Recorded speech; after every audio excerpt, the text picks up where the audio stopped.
my wonderful English learners. Welcome back to Beyond Words. I am Jessica, your English friend, and I am so excited to be with you today for our podcast. You pick up your phone. You are not looking for anything. You just pick it up. 5 minutes later, you are watching a video about a cat that opens a refrigerator. You did not plan this. You do not even like cats that much. Sound familiar? I am Jessica. Welcome to the Beyond Words channel. Slow English for everyone.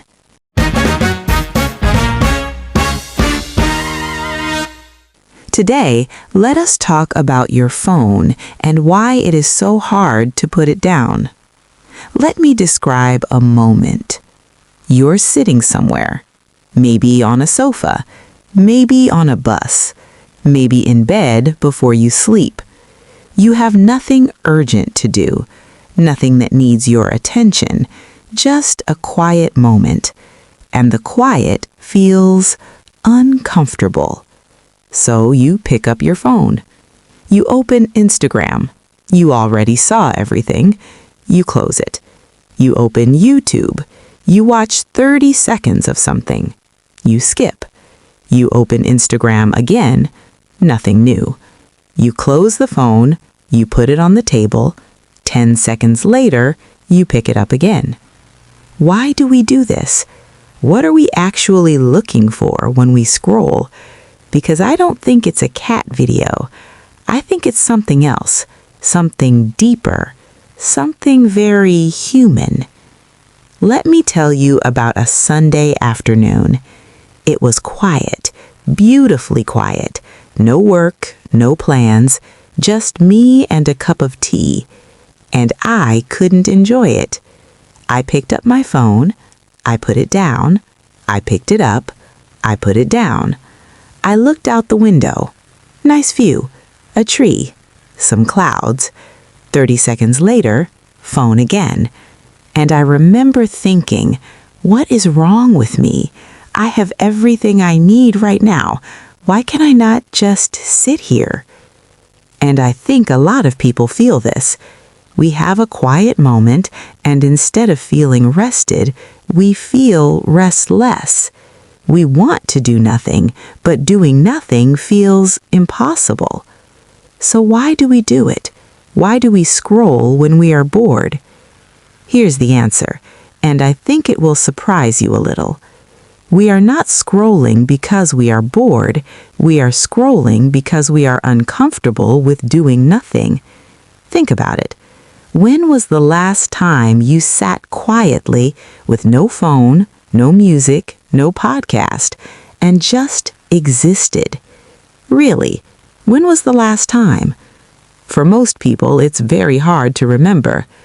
Our brains do not like empty space. When there is nothing happening, the brain starts to think, and sometimes thinking feels uncomfortable. It brings up worries, memories, questions we don't have answers to. Did I say the right thing today? What will happen next week? Am I doing enough with my life? And the phone, the scroll, makes all of that go quiet for a few seconds, just a few seconds, but the brain says, yes, more of that. Psychologists call this avoidance.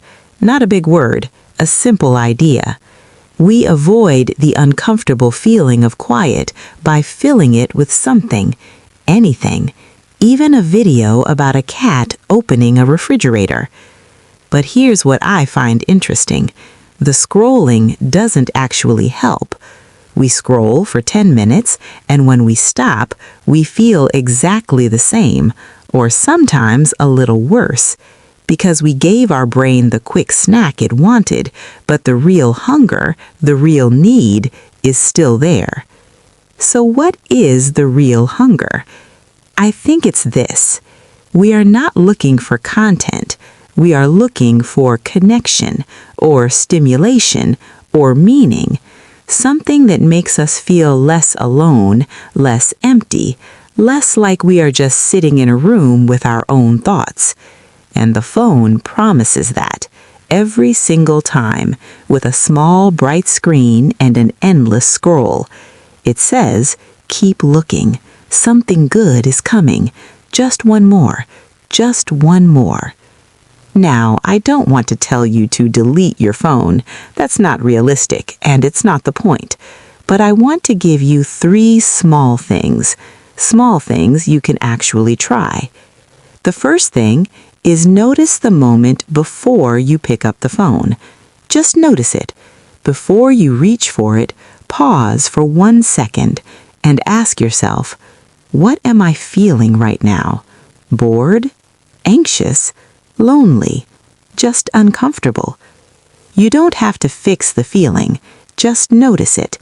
That 1 second of awareness is more powerful than you think. The second thing is try 1 minute of doing nothing.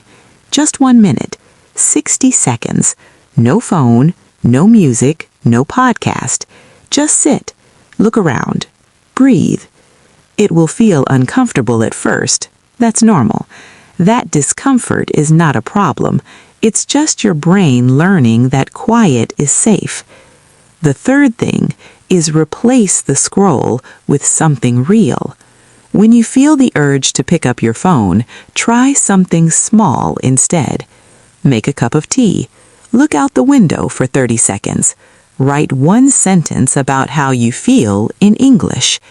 Give your brain real nourishment, not the quick snack of an endless scroll. And here's what I find interesting. The nature of all of these is the same. They aren't about discipline. They aren't about being perfect.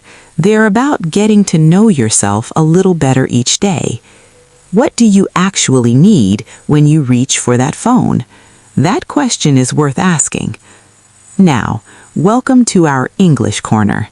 Today's words come directly from our topic, words about phones, feelings, and habits. The first word is scroll. Scroll, S-K-R-O-L-L, 1 syllable. To scroll means to move up or down on a phone or computer screen using your finger or a mouse. For example, I was scrolling through Instagram for 20 minutes. I couldn't stop scrolling. Today, doomscrolling is a popular new word. Doomscrolling. It means scrolling through bad news or negative content and not being able to stop. I spent an hour doomscrolling last night. I don't recommend it. The second word is distracted. Distracted. Dis-TRAK-tid. 3 syllables, stress on the second. Distracted means your attention is going to something else, not what you planned. For example, I was trying to study, but I kept getting distracted by my phone. Phones make it easy to get distracted. Opposite, focused. When I put my phone in another room, I feel much more focused. And the third expression is mindless. Mindless. Mind-less. 2 syllables, stress on the first. Mindless means done without thinking, without awareness, automatic. For example, I do a lot of mindless scrolling when I'm tired. Mindless eating, mindless scrolling, they're the same habit. The opposite is mindful. I'm trying to be more mindful about how I use my phone. And the fourth word is urge. Urge, 1 syllable. An urge is a strong feeling that you want to do something right now, even if you know it's not good for you. For example, I had a strong urge to check my phone. When I feel the urge to scroll, I try to take a breath first. Scroll, distracted, mindless, urge. These are the words of someone who understands their own habits, and that understanding, that awareness, is the first step to changing them. They are yours now. Now, I want to connect this to something very specific, your English learning, because I think the scrolling habit and the learning habit are deeply connected. Think about this. You open your phone, you could listen to an English podcast, You could read one English sentence. You could write one thought in English. But instead, you scroll. Why? Not because you're lazy, not because you don't want to learn English, but because scrolling is easier than learning. Learning requires effort. It requires being okay with not understanding everything. It requires sitting with a little discomfort. And the phone never asks that of you. It just gives, endlessly, without asking anything in return. But here's what I find interesting. You are listening to this podcast right now instead of scrolling. That's not small. That's a real choice. You chose something that's a little harder, a little more effortful, a little more real. And because you made that choice, right now, you are learning English. You are building something, quietly, without even realizing it. So the next time you feel the urge to scroll, remember this moment. You were bored or quiet or restless, and you chose this instead. That's your English habit, growing.